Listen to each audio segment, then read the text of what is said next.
அனைவருக்கும் வணக்கம். கற்பதை தமிழிலிருந்து தமிழருக்கு அனுப்பியுள்ளார். தொடக்க காலத்தில் இருந்த சைவ மடங்கு பிற்காலத்தில் சைவ ஆதீனங்களை எனப்பட்டன.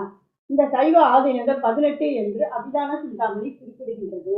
அவை திருவாவடுதுறை ஆதீனம், காஞ்சிபுர ஆதீனம், தருமபுர ஆதீனம், சூரியனார் கோவில் ஆதீனம், ஆடுதுறை தஞ்சாவூர், ஆகம சிவபிரகாச ஆதீனம் சிதம்பரம், செங்கோல் ஆதீனம் பெருங்குளம் திருநெல்வேலி, திருஞான சம்பந்தர் ஆதீனம் மதுரை, திருவண்ணாமலை ஆதீனம் குன்றக்குடி, ராமேஸ்வர ஆதீனம், நீலப்பாடி ஆதீனம் தஞ்சாவூர், தாய்மான சுவாமிகள் ஆதீனம், தாரமாமுனி ஆதீனம் திருச்சிராப்பள்ளி, சொர்க்கபுர ஆதீனம் அம்பர் மாகாணம், வேலக்குச்சி ஆதீனம் திருவாரூர், வள்ளலார் ஆதீனம் சீர்காழி, வருணை ஆதீனம் வேதாரண்யம், நாய்க்கியார் கோவில் ஆதீனம் கும்பகோணம், நிரம்ப அழகிய தேசிகர் ஆதீனம் மதுரை துறாவூர்.